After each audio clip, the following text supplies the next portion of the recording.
Media Australia menyebut Thailand dan Vietnam sebagai kekuatan utama di sepak bola ASEAN, bukan timnas Indonesia yang justru telah menahan imbang Socheroos beberapa waktu lalu. Padahal, skuad Garuda telah menjadi satu-satunya perwakilan Asia Tenggara yang tampil di putaran ketiga kualifikasi Piala Dunia 2026 zona Asia, alih-alih Thailand dan Vietnam yang tidak lolos sama sekali. Bahkan, timnas Indonesia berhasil menahan imbang Australia dengan skor 0-0 di leg pertama yang digelar di Stadion Utama Gelora Bung Karno, Jakarta, pada Selasa, 10 September 2024. Hasil itu memperlihatkan bahwa level skuad Garuda asuhan Shin Tae-yong telah meningkat hingga mampu meredam tim tangguh Australia yang saat itu menempati peringkat 24 dunia.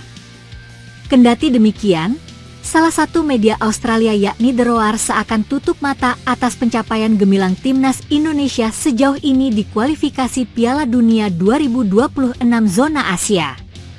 Media Australia itu mengklaim bahwa kekuatan sesungguhnya di Asia Tenggara adalah Thailand dan Vietnam, bukan skuad Garuda. Mereka menilai kedua negara itu tak tergoyahkan di ASEAN, meskipun Indonesia adalah satu-satunya perwakilan Asia Tenggara di babak final Piala Dunia 2026, peran Vietnam dan Thailand sebagai kekuatan utama sepak bola Asia Tenggara tetap tidak tergoyahkan, tulis The Roar dalam artikelnya. Mereka adalah yang pertama mencapai babak terakhir kualifikasi Piala Dunia, dan sejak abad baru, mereka memiliki penampilan Piala Asia terbaik dari semua tim Asia Tenggara yang memperkuat peran penting. Mereka dalam kebangkitan sepak bola Asia Tenggara, tambahnya.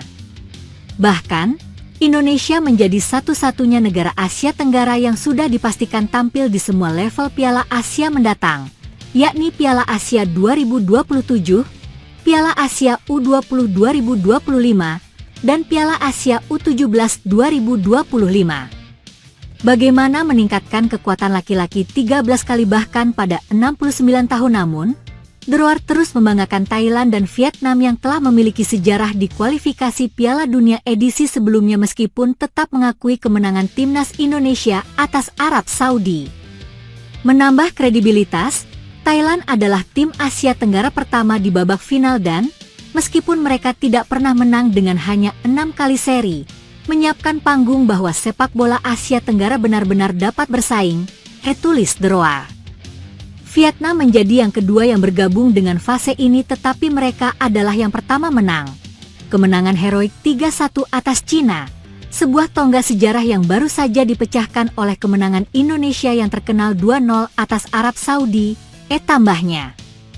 Terlepas dari hal itu, timnas Indonesia sendiri akan bertandang ke markas Australia pada 20 Maret 2025 dalam lanjutan putaran ketiga kualifikasi Piala Dunia 2026 zona Asia. Sementara itu, Thailand dan Vietnam akan kembali saling bentrok pada leg kedua final Piala AFF 2024 yang digelar besok, Minggu, 5 Januari 2025, setelah di leg pertama Thailand takluk 1-2. Media Belanda, Voetbal Premier menyebut ex-juara Liga Eropa, yakni Michael Bakker bisa jadi amunisi tambahan timnas Indonesia demi lolos ke Piala Dunia 2026. Dalam laporannya, Voetbal Premier mengklaim bahwa timnas Indonesia yang ingin lolos ke Piala Dunia 2026 berupaya untuk mendatangkan pemain keturunan asal Maluku tersebut. Sebagai informasi, Michael Bakker merupakan pemain berposisi sebagai bek kiri yang kini bermain untuk klub top Liga Prancis, yakni Lille. Pemain berusia 24 tahun itu dipinjam Lille dari Atalanta pada musim panas 2024. Selama musim 2024 hingga 2025, Michael Bakker telah memainkan 18 laga dan 3 gol. Jauh sebelum memperkuat Lille, dia merupakan jebolan Akademi Ajax Amsterdam. Bahkan, ia sukses membawa Jong Ajax juara Liga 2 Belanda 2017 hingga 2018. Setelah itu, Michael Bakker direkrut oleh Paris Saint-Germain, PSG, pada 2019 dan bermain selama 2 musim dengan membukukan 45 laga dan 2 assist. Mantan pemain timnas Belanda U21 itu juga telah membantu PSG memenangkan 6 trofi, termasuk juara Liga Prancis 2019 hingga 2020. Michael Bakker kemudian hengkang dari PSG untuk membela Bayer Leverkusen pada 2021 hingga 2023 dengan telah mencatatkan 70 laga dan 5 gol. Michael Bakker lalu diboyong oleh Atalanta pada musim panas 2023. Bahkan, ia ikut mengantarkan Atalanta juara Liga Eropa 2023 hingga 2024. Baru-baru ini, media Belanda, Voetbal Premier menyebut Michael Bakker bisa jadi amunisi tambahan timnas Indonesia demi lolos ke Piala Dunia 2026. Pasalnya, pemain berusia 24 tahun tersebut disebut-sebut eligible untuk dinaturalisasi karena memiliki garis keturunan Indonesia. Suntikan kualitas lagi untuk Indonesia? Negara yang impian utamanya ikut Piala Dunia 2026 ini berupaya mendaratkan Michael Bakker, Voetbal Premier di Instagram mereka, dikutip Minggu, 5 Januari 2025. Bek Lille OSC berusia 24 tahun, yang telah memainkan 21 pertandingan untuk junior Belanda di masa lalu, menyadari ketertarikan tersebut.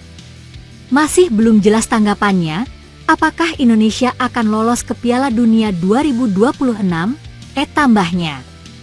Sebelumnya, akun scouting Indoblotalent melaporkan bahwa Michael Bakker mempunyai darah Indonesia dari kakeknya yang berasal dari Maluku. Michael Bakker adalah pesepak bola Bari Belanda yang mempunyai darah keturunan Indonesia dari kakek sisi ibunya, di mana kakeknya lahir di Maluku. Tulis akun Instagram Indoblotalent. Pertanyaannya, apakah Michael Bakker akan menjadi calon pemain naturalisasi timnas Indonesia selanjutnya? Sejauh ini belum ada respons dari PSSI. Satu hal yang pasti, pemain berusia 24 tahun itu belum pernah memperkuat Belanda senior, sehingga masih eligible untuk dinaturalisasi jika benar-benar memiliki keturunan Indonesia. Terlepas dari kabar itu, timnas Indonesia akan ketambahan Ula Romeni yang proses naturalisasinya ditargetkan rampung sebelum Maret 2025. Ia dipersiapkan untuk membela skuad Garuda yang akan melakoni 2 laga krusial kontra Australia dan Bahrain pada 20 serta 25 Maret 2025 dalam lanjutan kualifikasi Piala Dunia 2026 zona Asia.